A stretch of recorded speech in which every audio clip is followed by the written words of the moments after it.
Hi there, this is Incorruptible Mass. Our mission is to help you transform state politics. We know that together we can make Massachusetts policy reflect the needs of the vast majority of the residents of our beautiful state. And today we are talking about lowering the voting age to allow 16, 17, 18-year-olds to vote, given that these are the people who will have to live with the consequences of our policies, especially around climate change.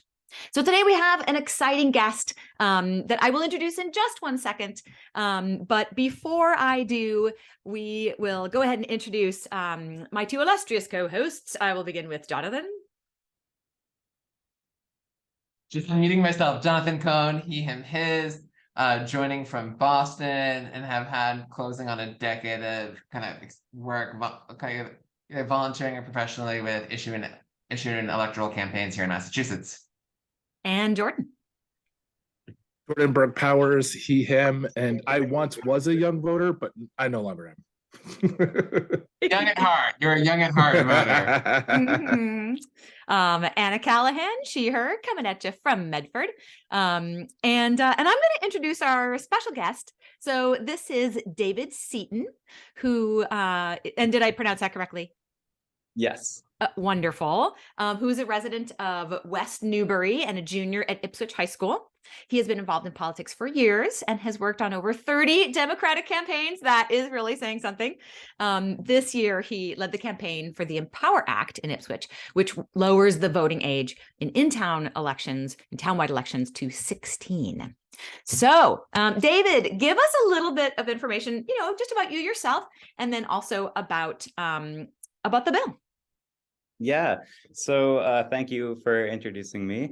I am a student here at Ipswich High School and a resident of West Newbury. And this year I led the campaign to introduce the Empower Act and get that measure passed here in the town of Ipswich. This measure was a home rule petition, meaning that if passed here in Ipswich, the measure would have to go to the state legislature for further approval before heading to the governor's desk for her signature.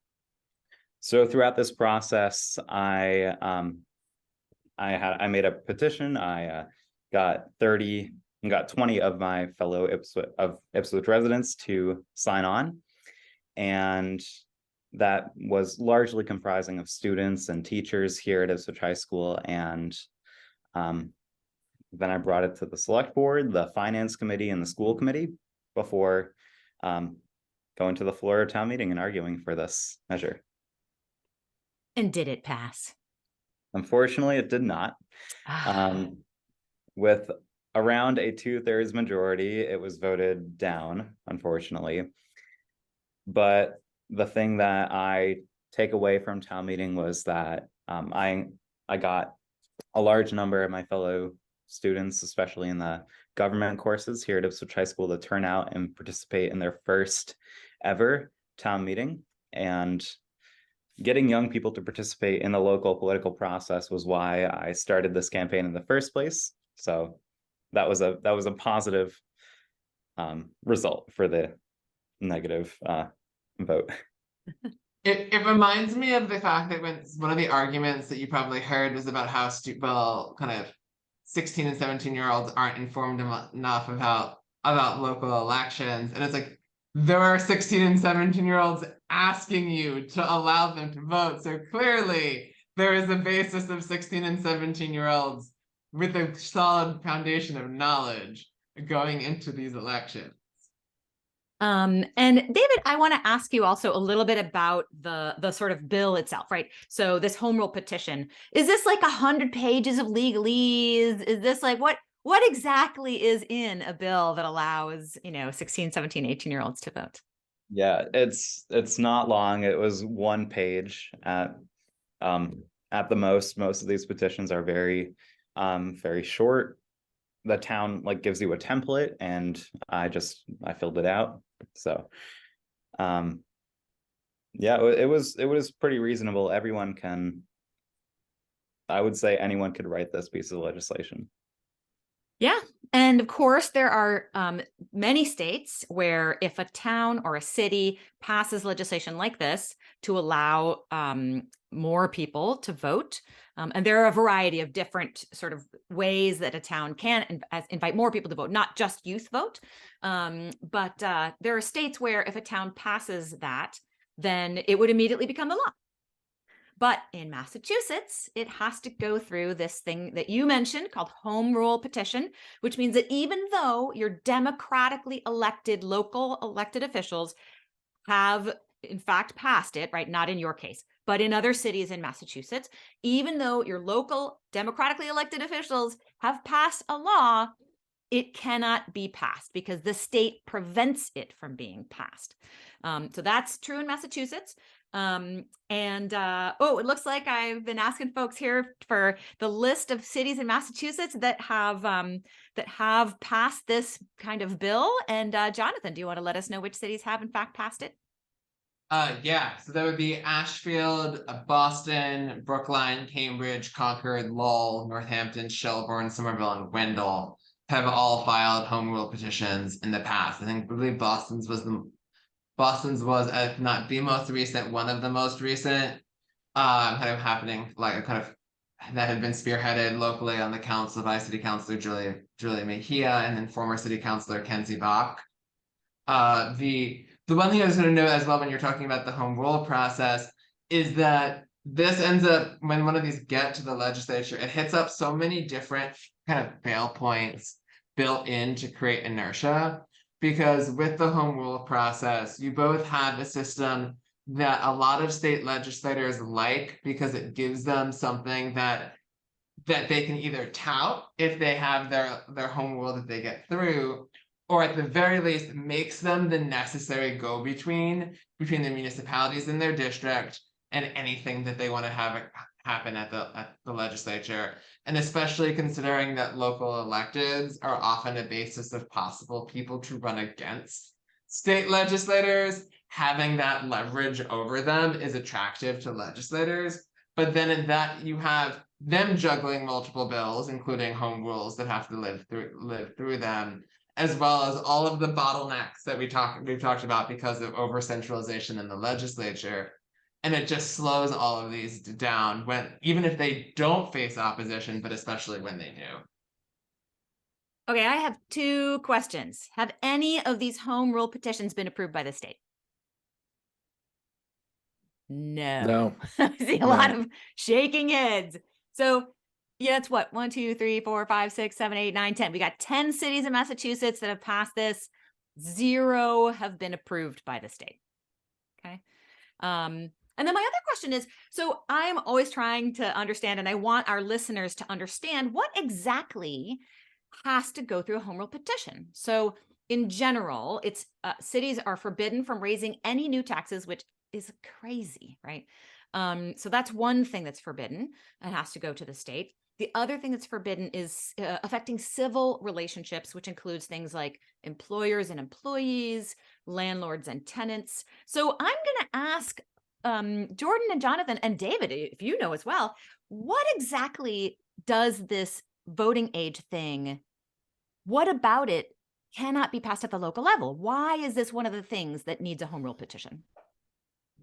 You can point that I just looked up what the actual, let's say, like the law says about limitations for local powers. So the things that are listed that municipalities cannot do without formally granted state approval to regulate elections other than those prescribed by whatever sections 3 and 4 are. So there's limitations on how you run elections, to levy, assess, and collect taxes, to borrow money or pledge the credit of the city or town, to dispose of parkland, to enact private or civil law governing civil relationship, except as an incident to an exercise of independent municipal power, or to define and provide for the punishment of a felony, or to impose imprisonment as a punishment for any violation of law.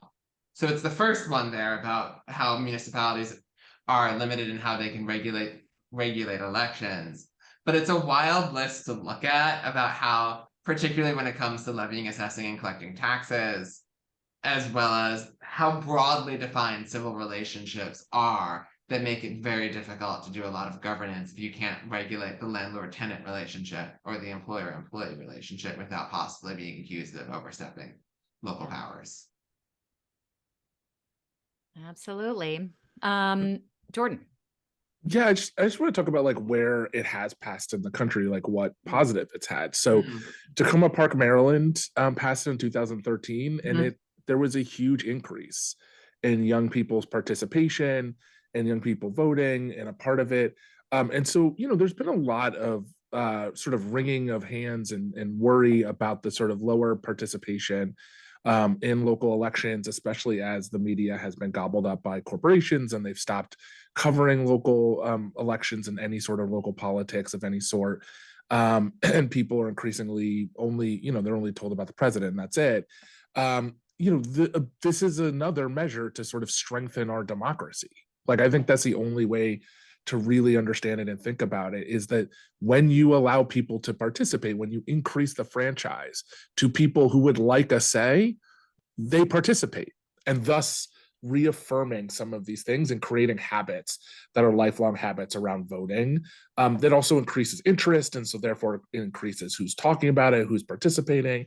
And so you have this perverse scenario where people who sort of like the fact that it's a small club that only a few people get to engage in, they are then encouraged by the process to keep it a small club that's hard to penetrate, hard for regular people who have jobs, who have things to do, who don't really understand it, who aren't getting civics because our legislature has a very weak version of it and doesn't require it.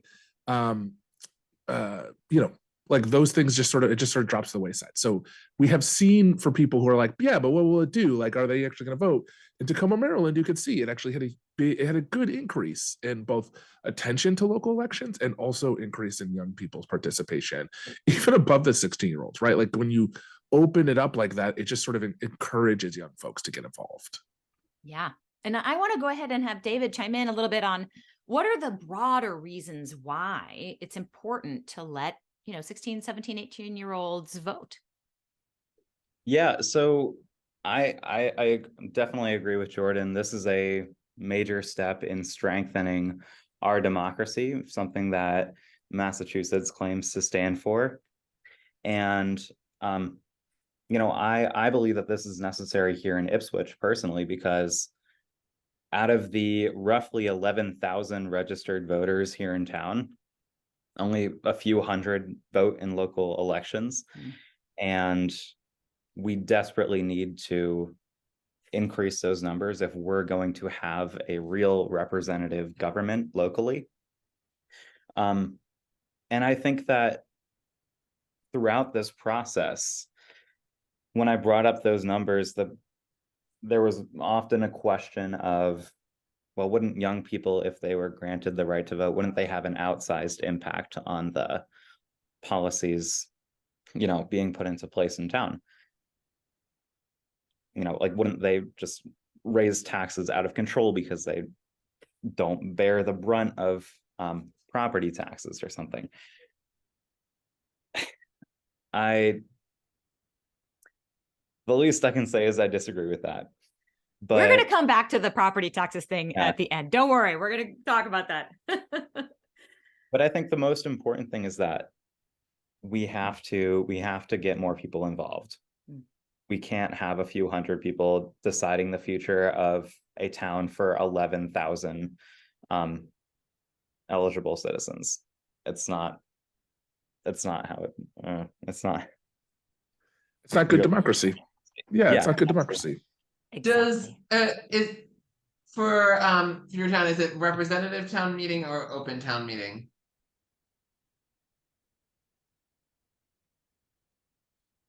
All right. Did I freeze?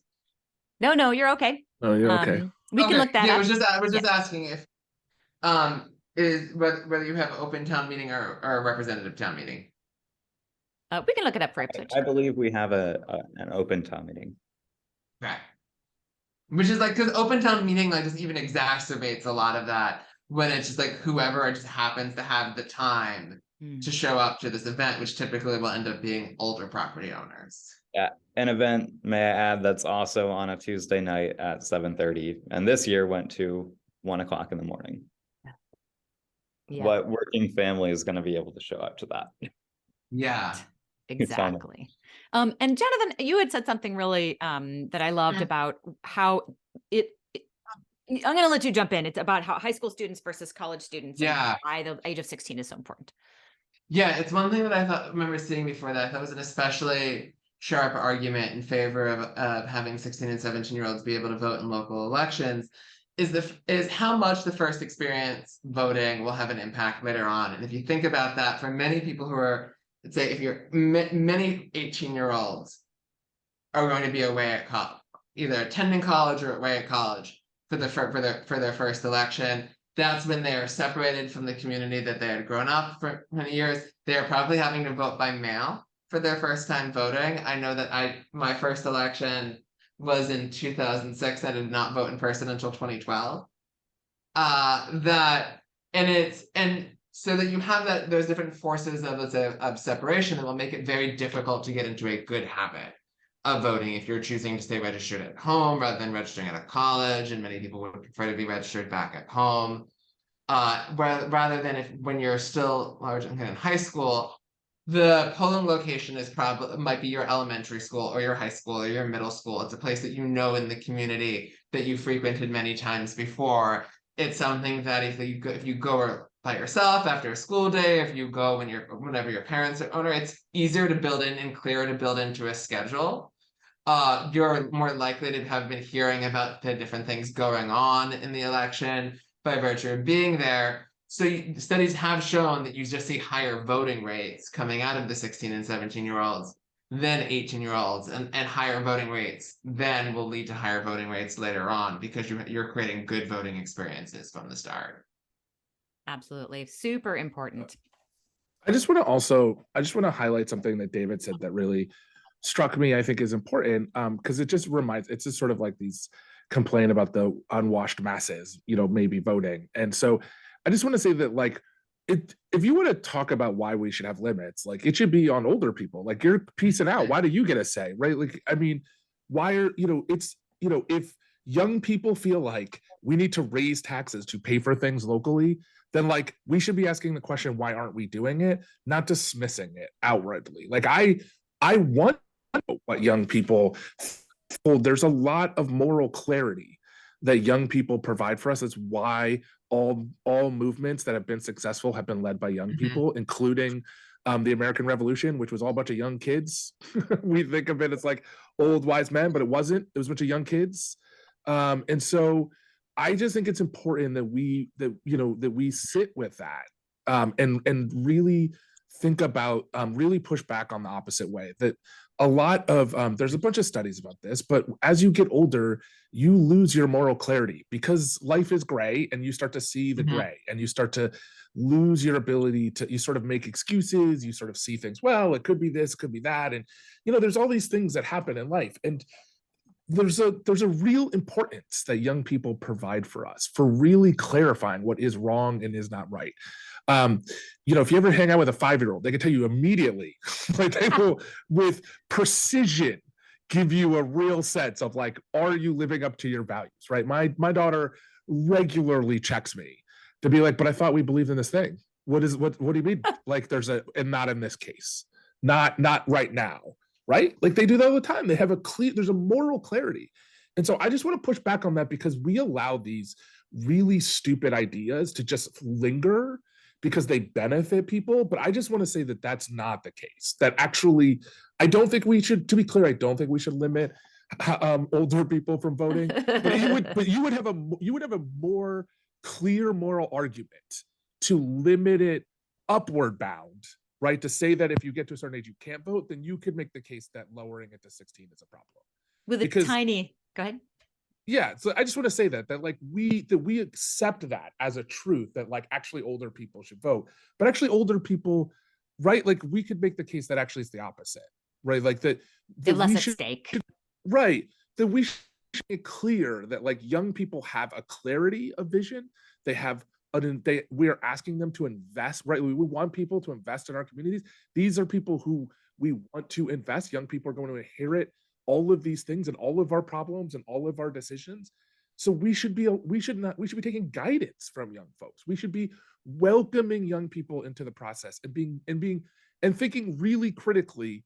If young people are pushing for things that we're just not sure about, then we should be asking why we're like, what's our holdup, rather than the opposite, which is the default, and the default I think is wrong.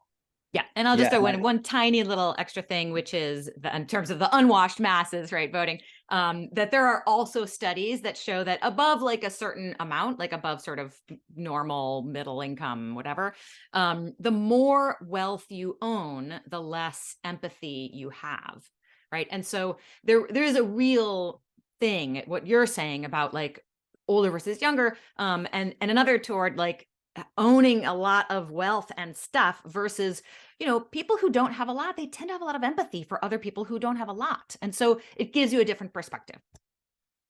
And David. Yeah, I was just going to add on to Jordan's point. I think that it's important to point out that here in Ipswich, especially, young people have been leading the conversation on climate change and climate justice for decades. And over the past few years, we've seen incredible activism from people at Ipswich High School who, for example, a few years ago, they led a ban on plastic bags in town, a measure to protect our endangered Ipswich River. Yeah, and fantastic. You know, that definitely shows that young people have the knowledge about local issues. They have the will to make a difference, and they're willing to use their power and their voice to advocate for the issues that will affect their environment and their life for generations to come. Absolutely. So I'm gonna take us a little mini break here to just mention that, you know, we really need to be able to get these kinds of ideas across to as many people as possible. We know there are many thousands, tens of thousands of folks out there in Massachusetts who are progressive and who want to hear this news, and we just have to be able to get it in those people's ears. So please do donate to the show. It's incredibly helpful, helping us, you know, pay our lovely, young, very young team of graphic designers and editors and, you know, other folks that do that work for us, and helping us get it out to as many people as possible. So there's a link below, donate to the show. And now to continue the conversation, I want us to talk more about the fact that there's 10 cities that have passed this, and yet 0 of these home rule petitions have gotten passed by the state legislature. And mixed in, because David, you made a great point, which is about local and state elected officials feeling threatened by the youth vote. So feel free to bring in those kinds of arguments or other arguments about why these bills have not passed the state. I can jump in and just say, hey, you know what? There's a new report coming out saying that in the first 5 years of this year, our state legislature has passed only 10 bills, the worst in 40 years. They don't do anything. They don't want to pass anything. They don't want to pass any home rule petitions. They don't want to pass any laws. They are there to make sure the status quo remains the status quo. And, you know, why should they bother? I mean, it's truly amazing how little our state legislature gets done. So I just had to say that one thing. Yeah, first 5 months, the least amount of things passed, which if you listen to this podcast won't be surprising to you. I guess I'll just add to it. I think, as everybody said, the structural issues, right? There's a lack of interest. I would also say that there's governing philosophy. I think one of the things that, like, if you asked me, like, why should young people vote? Like, I can filter it through some clear beliefs I have about the world.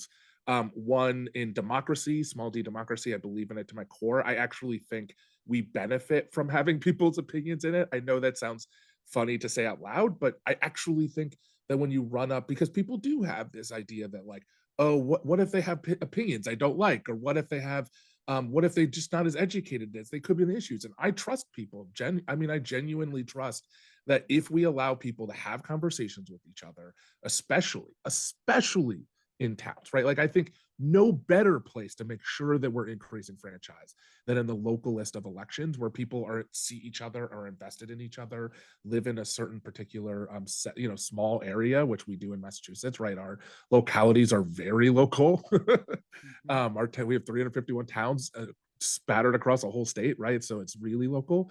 I think that that is the place that we should be really thinking about how are we increasing bringing in people's opinions, right? Rather than what we currently have, which is it's actually the place where we have the fewest amount of voices and the fewest amount of opinions. So, I think having a clear ideological understanding of what it is you believe, right, is important to going into politics. So progressives and progressivism has at its core a deep belief in people and a deep belief that people should have democratic oversight.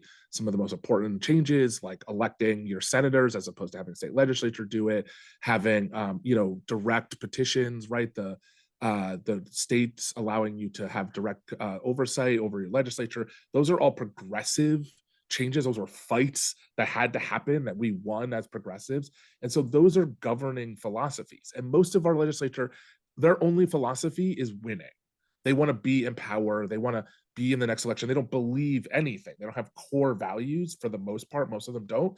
And so there's nothing pushing them to think about it. There's nothing to be like, oh, we should do this because it's important, right? There's evidence that it could work. There's evidence of why it would happen. There's evidence. There's young people asking us for it, right? Like, I think that that's an important ethos. Like, I don't think I would have thought, oh, 6-year-olds could vote, but once there's a petition, once people are organizing and saying this is something we want, you should take it seriously.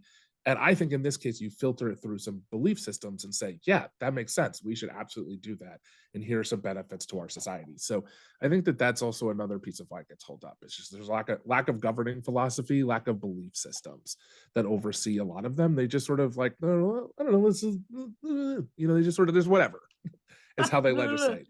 Let's see what our transcription service does with the right. As Jonathan likes to say, they run on vibes. There's vibes. That's how we legislate. I would also say that they run on promises. And over the course of this process of introducing the Empower Act in Ipswich, I got to meet with multiple state representatives, as well as the Lieutenant Governor, Kim Driscoll. And, they all expressed their full support for this. And one of the questions I asked all these elected officials is, well, what's going on with the other towns? Where are their petitions right now in the state legislature? Do you plan on, helping to advance them? And they all basically said the same thing. Go talk to somebody else. There's somebody else that knows more than me. When I went all the way up to the Lieutenant Governor, she's like, well, maybe you should try your state representative. They sent me to you.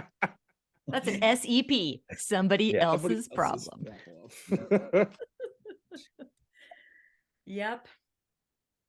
And I feel like that's something that's just very much so present across the political system here as well, to what Jordan was saying, is that if both legislators make it their problem by having a home rule system, but it also, because it's enough of a superficially somebody else's problem, that it ends up living in a kind of limbo state for them, where it's not going to necessarily be front of mind, so it's easy for them to pass it along as something that doesn't need to happen if they don't want to care about it. I think it's also, to one point Jordan did before, just in terms of, let's say distance from thing, our legislature is very old. Yeah. So that it is something that becomes very them even thinking from the perspective of a 16 or 17-year-old, like a very long time ago from our legislators. And I think that exacerbates it as well. I was just trying to quickly look up how many legislators that we currently have who are even under 30, and I think it might be 30. Wow. I was just going to jump in and say that while all home rule petitions in Massachusetts face an incredibly uphill battle, anything that will increase voting, which you would think that, given that everybody is saying our democracy in America is in crisis, you would think that we would actually want more people to vote. That's the first thing that people think about. There's way more to it than that, but that's like the obvious one. And yet, the more people who are actually voting, the harder elected officials have to work. And that is just a reality. When very few people vote, it's easy to get reelected, right? And when more people are voting, it's harder to get reelected. So that's just, unfortunately, there really is an extra burden to anything that's going to increase democracy. Jordan, you looked like you were about to jump in. I was just gonna. I think we should get to the. That's a nice segue into what somebody said to David about. I would like to ask David about what they said. Who should be allowed to vote in these sorts of elections? Yeah. Can't wait for this part. This is like, this is our mockery segment. So if you don't enjoy us like making fun of people's ridiculous things that they say, then you just turn it off right now, okay? Yeah. Tell us, what kind of things, what pushback did you hear to the idea of 16 and 17-year-olds voting in Ipswich? Yeah, so both on the Ipswich Finance Committee and on the school committee, as well as, in our local newspaper, probably the most common argument against the Empower Act, against expanding the voting age to allow 16 and 17-year-olds to vote, was that 16 and 17-year-olds do not pay property taxes. They do not have a mortgage, as one of the members of the Finance Committee said. And the idea that you would disenfranchise every single member of a town that does not pay property taxes because for some reason you think that they are not educated on town affairs or not financially responsible is ridiculous, because plenty of adults who are, whether they are renters or living in a nursing home or whatever the case may be, we allow so many people who do not pay property taxes to vote. And oh my God. that is no reason to disenfranchise. It literally takes us back like 200 years, right? Yeah. Like, oh, let the women should vote, right? If you're not a landowning male, It's just white property landowners. owner, like We're only gonna allow landowners to vote. Yeah, let's go. Let's go back. God. Let's go back. It's literally back before. You're basically going back before in Massachusetts, I believe, before the Revolutionary War, to the time where we only allowed property owners to vote. It's so backwards. I can't believe they said it out loud. Yeah, it's amazingly like, I mean, that would be one way to stop, the minute you get into a nursing home, you get disenfranchised. I mean, I was thinking about like, Somerville just has an incredibly high renters rate. It's like 2/3 of the people who live in Somerville are renters. So basically none of them can vote.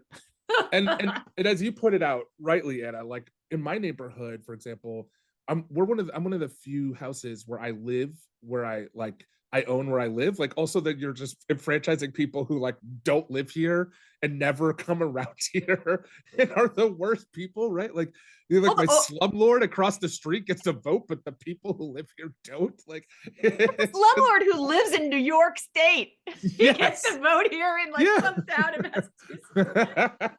He'd be like, wait, where is that exactly? I own property there? It's ridiculous. Oh wait, BlackRock is going to start voting. Just like it's everywhere. Just awful. I think that's a good, but it is a good reminder that like essentially I think at the core, if we're going to get at the core of it, it does reflect the problem, which is that the arguments against this are essentially the same old regressive arguments that like Black people can't vote, women can't vote, right? It's this, at its core, it has this belief system that like only the right, it's, eugenics ideas, the right type of people should be voting, right? That's its problem at its core. And it took literally a war to move the age from 21 to 18.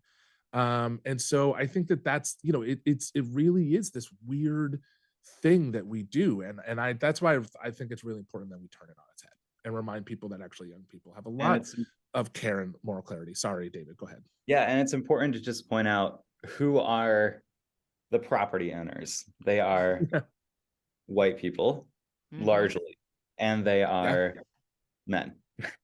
Yeah. So, and they're wealthy. Exactly. Yeah, wealthy. Almost by definition.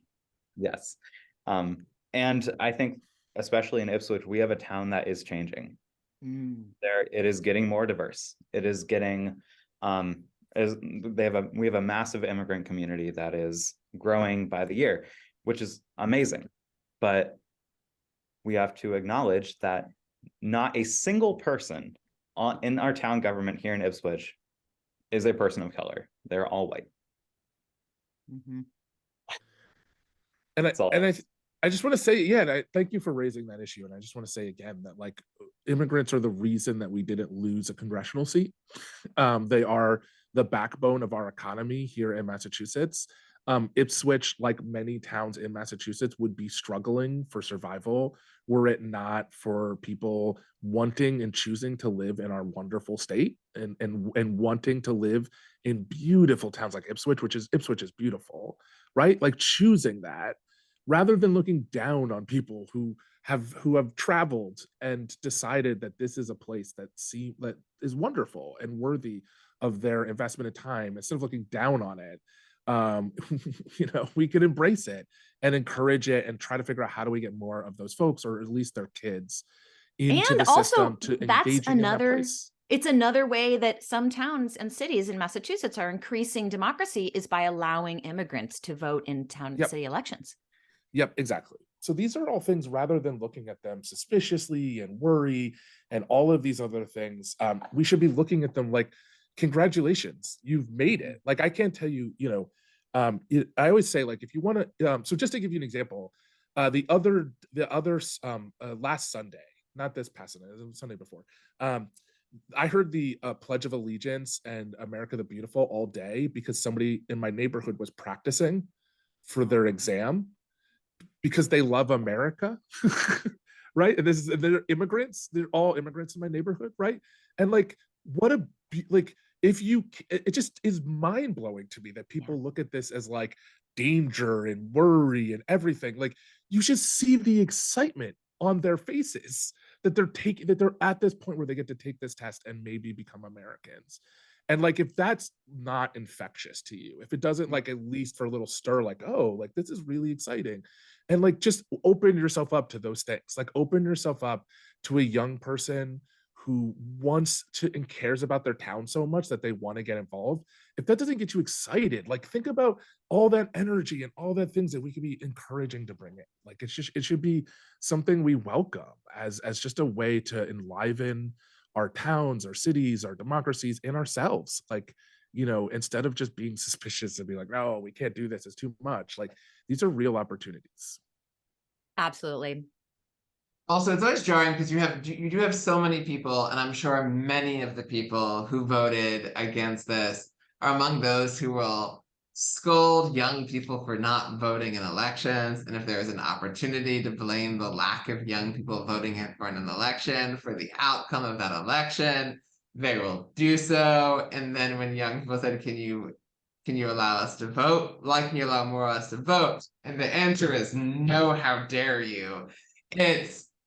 It's a very, like, kind of fundamentally contradictory message that just seems like it's totally lost on the people making it.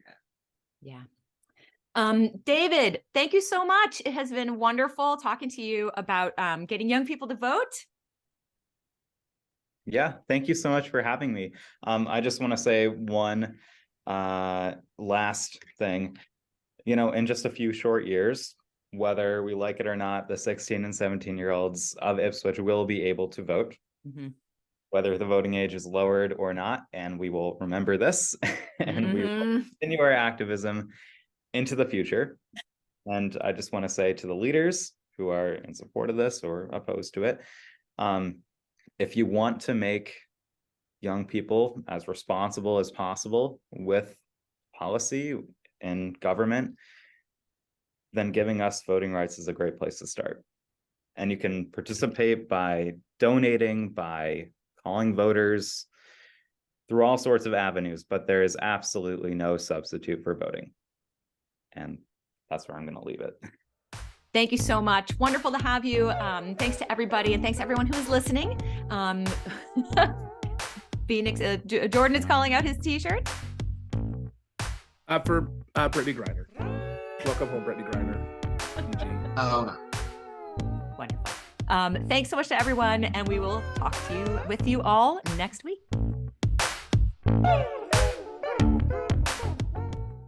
Hey there, thanks so much for watching us on YouTube.